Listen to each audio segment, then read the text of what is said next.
stunning looks than swift. So Bangladesh have done something they've never done before in a World Cup tonight in New Delhi. They've beaten Sri Lanka, that is. Never before have they beaten Sri Lanka in a World Cup match, that is until tonight. Beating them by 3 wickets, registering their second win of the tournament, 4 points on the points table. Yes, it's been a happy day as far as Bangladesh is concerned. A happy day as far as Shakib Al Hasan is concerned. Things have worked for him. And this is how it started in the capital of India. Bangladesh winning the toss, electing to bowl first. Many at that time questioned it, thinking, you know, here's a ground where 400 plus has been scored. Maybe you should have been batting first. But it all proved to work for Shakib Al Hasan. 279 is what they got Sri Lanka all out for. That included the very first timed out in international cricket to Angelo Matthews at 279. Large parts of that courtesy of Charith Asalanka, who played after that from 132 for 5, took it to 279, 108 over 105 balls. Tanzim, inspired selection, getting 3 wickets, and then Bangladesh really coming out in all guns blazing, especially the man in the eye of the storm, Captain Shakib Al Hasan, Najmul Hussain Shanto, 170-run partnership, enabling them to finish the chase in just the 42nd over. 282 for 7, Bangladesh winning by 3 wickets. Shakib Al Hasan 82, Shanto 90 on the night. Yep, you're watching Maruti Suzuki Arena Presents ESPN Cricket for Matchday. As I'm joined by Steve Harmison, also joined from Sri Lanka by Farveez Maharoof. Farveez Maharoof, guys, good to see the two of you. Honestly, before the start of this game, did not expect so many events to happen. But this has probably been one of the most eventful games of the World Cup. Yeah, it's been crazy, hasn't it? It's been a great game of cricket. It really has been an enjoyable game of cricket. But it's been crazy. Marred, and I say marred by that one incident. And I think it is. I think that's the right way to put it, because it's sent shockwaves around the world. Everybody that loves cricket in every nation that plays cricket will have their opinion on whether it was the right thing or the wrong thing about the Angelo Matthews dismissal. But yeah, take nothing away from Bangladesh. They came out with a bit between their teeth. Possibly Sri Lanka 20-30 runs short, but they had them on the board, especially a side who are lacking in confidence. But I thought Bangladesh chased it very, very well. Farveez, 5 wickets in the space of 59 runs. Were you dreaming that it's possible? A glimmer of hopes. Hopes will never shatter when watching Sri Lanka plays. But I thought, Bangladesh always was in control. As soon as I saw in the first power play when Sri Lanka was bowling, the amount of dew which was falling down in the ground, it was just unbelievable. All this time, the dew has fallen probably, 8:30, 8:45. And all of a sudden, you see a game today in Delhi at around 7 o'clock, dew takes over. So, at that time I had my doubts, once the new ball gets older, spinners getting into the middle of the innings, it will be hard for them to grip. And how many times the umpires did change the ball as well. So I thought Sri Lanka was, chasing the game, somehow to win it. But I thought, Bangladesh had always under control. In that sense, winning the toss, opting to bowl first, inspired decision. It's worked for you in the end. Yeah, I think it was a good decision from a team who were lacking in confidence. Getting out there, get together, and see the game in front of you. I think always, as well as if it's a good wicket, even if the opposition do get the par score over 300, you still feel as though you can chase that score, because the trueness of the wicket, the dew that potentially comes down later on, will hamper. I just thought Bangladesh played probably some smarter cricket, some better cricket. I thought, if we're going to look at Sri Lanka, the overs between 10 and 20 really cost Sri Lanka. I think the new ball started not too badly, got a couple of wickets, and then the sort of first and second change bowlers really released the pressure from a Sri Lanka point of view and got Shakib Al Hasan in, and as well as obviously a Shanto as well, and that was a huge partnership, which was a match-winning one. Farveez, Shakib Al Hasan has been adjudged as the player of the match. As a fellow Sri Lankan, does that sit well with you? I think on-field performance, he was brilliant. One thing you don't want to do with a player of Shakib Al Hasan's stature is to, give them that extra hype. Of course, we all believed and we all thought that, we all knew that he will be given a welcome, and he took it as an inspiration, and that's what champion players do. When back up against the wall, they come up with triumphs, and the entire tournament, Shakib Al Hasan did have a quiet run with the bat, and all of a sudden, the way he batted put the pressure back on the bowlers, and the first and the second change bowlers were put under pressure. And first ball, of Angelo Matthews he faced, he came down the track. Yep. It just shows you the mentality of that player. You know, the arrogance, the charisma, and it would have been a different story if Charita Salanka had held on to that catch and shot extra cover. But you just have to, you know, take your head off to Shakib Al Hasan the way he batted, you know, under pressure, you know, seeing his, team through the winning line. I thought that's what champion players do. He just seems like a guy that if you corner him somewhere or the other, he's the type who suddenly starts swinging really hard at you. And he just thrives on that. Before the game only, we were talking averaging 17 with the bat. Then timed out happens and then comes out to bat like that. Yeah, there are a lot of characters who you prick the bear and the bear wakes up. And I think that's a big one for Shakib Al Hasan. He's a fighter. He's a champion cricketer. Somebody who has been there, and in all situations, he has been, Bangladesh's leader. He's been playing 17 years of international cricket.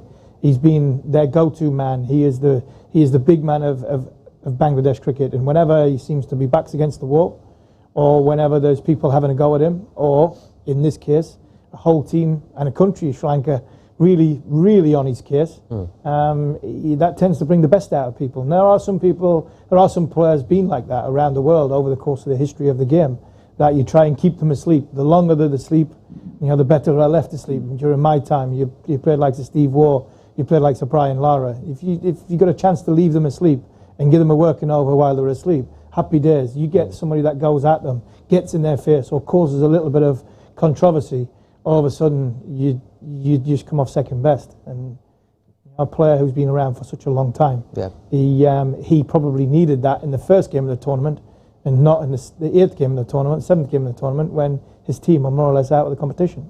But since we're on the topic, despite his obvious talents on the field and is there for everyone to see, after what's transpired today in New Delhi, will that change the way you talk about Shakib Al Hasan? Will that change the way you look at Shakib Al Hasan, the player? I mean, I had the privilege of playing alongside Shakib Al Hasan in franchise cricket. I mean, he's somebody who's very competitive in the field. Sometimes, his emotions takes the better of him. But I think when it comes to normal life, the general Shakib Al Hasan is a quiet character. He doesn't get into much more controversies. I mean, you hardly see him, getting highlight in the normal life. But in field, yes, he has had his moments while playing days. But I thought overall, he's a person. He's a role model. He's a character, and he's a leader, and has achieved everything what has to be achieved by a cricketer. So he is a proud captain. But just that, I don't like to pinpoint him for one reason. I mean, all I want to know is what he says in the press conference. After that, maybe I could judge him what he exactly thinks. But before that, I don't want to jump the gun and think of him. But overall, I've played against him. I've played with him for a long time. He's one of those guys who are very competitive in the field, but off the field, he's one of the nicest blokes. Fair point. Player of the match ceremony hasn't been asked the question as yet. He's spoken about everything. No timed out mentioned there, but I'm sure it's coming in the press conference. Yeah, well, then the journalists aren't doing they're not doing their jobs properly if they're not asking them the question about it, because 100%. It's important.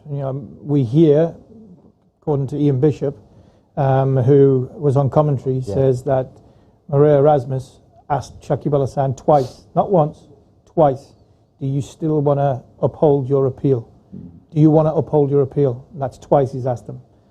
Now, the first time, I'd like to think one of his senior players might have sort of concurred with him and said, look, is this a good decision? What do you think? And then the second time, I would like to have thought there'd be somebody else with a sort of calming influence might have said, look, it might be a good idea just to let him bring his helmet on. Let's get on with the game and continue and not cause a problem. But he's gone the way he's gone, and he's going to have to live with that the way he's gone. Like I said before at half-time, I remember all the time one of my best friends, Paul Collingwood, played 20 years cricket at Durham with. The incident with New Zealand and Grant Elliott and Ryan Sidebottom and New Zealand against England.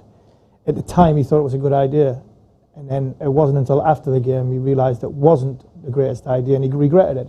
And he's come out publicly and said that, but he said he thought it was a good idea at the time. And the opposing players at the time? And the opposing players at the time were exactly the same as what Sri Lankan players are. This was a big controversy. But at that time, I think the lure of winning and not understanding what's great. We hear a lot about the spirit of cricket. Yes. Spirit of cricket's nonsense in my eyes. I agree with you completely. Nobody adheres to the spirit of cricket. Yes. Not one person on the cricket had gone through their whole careers dealing with the spirit of cricket in the right way. So let's put that straight. But I think somebody could easily have said to Shakib Al Hasan, look, let's have a think about what we're going to do here, because this could cause a big issue like it has done. And maybe hopefully he'll regret it. And if he does, then it doesn't make it taste any different. Yeah. Taste any sweeter. But it might just go into the workings of a mind who was under so much pressure in the middle of a battle in Delhi with people in the ground in a World Cup situation. You might start to understand why he made the decision. Fair point. We're still waiting for that press conference to happen, and when it does happen, of course, it'll be written about in detail on the ESPN Cricinfo mobile app. Just the one final question on this, Farveez, and then I'm getting back to the game. With regards to this, if anyone says, look, I have a problem with the way he's been timed out, that person then cannot turn around and say, I'm perfectly fine with a bowler running out a batsman in the non-striker's end. Does that hold well with you? I mean, when it comes to spirit of cricket, it was dying breed for a little while. But today, after the incident, even I don't believe in spirit of cricket anymore. Because looking at it from a bowler's angle, from an individual or past player, I will always probably give one chance or one warning before I do something, substantial like that, which will probably entire my life. I will probably regret it or remember it for good or bad reasons. So, it's just getting a bit carried away. I think high time that things comes down quickly and come to a conclusion. But unfortunately, these things will remember. And as I said in my middle show, I think this World Cup will be remembered for the first time dismissal of a timed out. Unfortunately. Fair point. Getting back to the game now, Farveez. You've lost the game by 3 wickets. But if you look at it from Sri Lanka's point of view, there are lots of positives on the field, whether it be with the bat or with the ball. There are some positives for sure, but what disappoints me is the fielding effort. Right throughout the World Cup, number of drop charges, I think Sri Lanka is heading that charge, which is not a good reading to see. And today also 2 crucial catches, one of Litton Das, the other of Shakib Al Hasan. So that's been the problem for Sri Lanka. The crunch moments, they aren't winning it, and they have got to a situation where the final game, it's a do-or-die game. Even though Sri Lanka wins it, sometimes they might have to wait till other results to see whether their fate is there to play the 2025 Champions Trophy. So, yes, positives are there, but disappointment will still carry on, because first time in history, Bangladesh beat Sri Lanka in a World Cup. And in the last few games against Bangladesh, Sri Lanka has done really well. And all of a sudden, the crunch game comes up. And the batsman kept failing, and wickets kept on tumbling, and 280 odd in that pitch is just not good enough. So I thought, looking at it, Bangladesh definitely deserved it the way they played. And Sri Lanka, yes, positives are there, but unfortunately, I don't think it's good enough at this level. If you look at the makeup of the squad, all around the same age. Yeah. All have massive potential. It's just a matter of first putting your hand on their shoulder saying, we believe in you. And second, when they will strike gold, I'm guessing they're going to strike gold really in a big way. Yeah, there is that, but there's also a fact that if they're all the same age and they're all making the same mistakes, who's guiding them through that difficult passages? They've got Angelo Matthews, but he was shipped in at the last minute. He wasn't there from the very start. So you're always worried that a young team is only a good team if they've got 1 or 2 senior players who are just guiding them down the right path when they're making mistakes, in team meetings, in net situations, on the field, talking a player through a situation, because there's talent in that. They've had 18 players here, so there's talent in the 18 players. Yeah. I just think a little bit of guidance and a little bit of direction from 1 or 2 senior players might have gone and made a bit of a difference. But the thing on what was being mentioned so far, if you're not good enough with the bat or not good enough with the ball, you can understand from a coaching point of view. But not good enough in the field, I think that's criminal, because you work so hard as a cricketer on catching, on fielding. You're anticipating on where you need to be. Potentially working out your angles in a field to make sure that you're in the best position to take that catch, to understand where the best position is, to stop that too. And that for me is not. It is a talent, but but it doesn't need to work as hard as the batting discipline and the bowling discipline. So to drop the catches they've dropped, if they caught 2 catches today, they won the game. Yeah. Catch Litin Das, catch Shakib Al Hasan, Sri Lanka win this match. Yeah. And that, for me, if I was Chris Silverwood, that's what would hurt the most. That it wasn't that we were short in runs. It wasn't that we didn't bowl as well. But it's just the elementary, simplest things, which is catching, which we work so hard on as a group. That's let us down. And that's why it's so hard to digest, Farveez, because historically, culturally, Sri Lanka has always been a team that's celebrated as a solid fielding unit. Yeah, definitely. I think that's some pride that Sri Lankan former players did have, but unfortunately, the last few months, I would say, has not been the standards what you expect in international level. And, the results has to be seen. Sri Lanka running around, I think, 8 in the points table. That's purely because of drop chances. If Sri Lanka had hold on to its chances, things would have been different. For example, to imagine Shakib Al Hasan, the second or third ball of Angelo Matthews, being caught with the issues what they had, the celebrations there, and the team will be so upbeat, and Angelo Matthews in a different level. So these are little moments the young team has to win, and winning is a habit. You keep on losing; it's very hard to break that hoodoo. But once you start winning, the feeling is unreal, and you always keep saying, winning teams will celebrate, and losing team goes to team meeting. So that's something that Sri Lanka need to finish off the culture as soon as possible, especially in the field.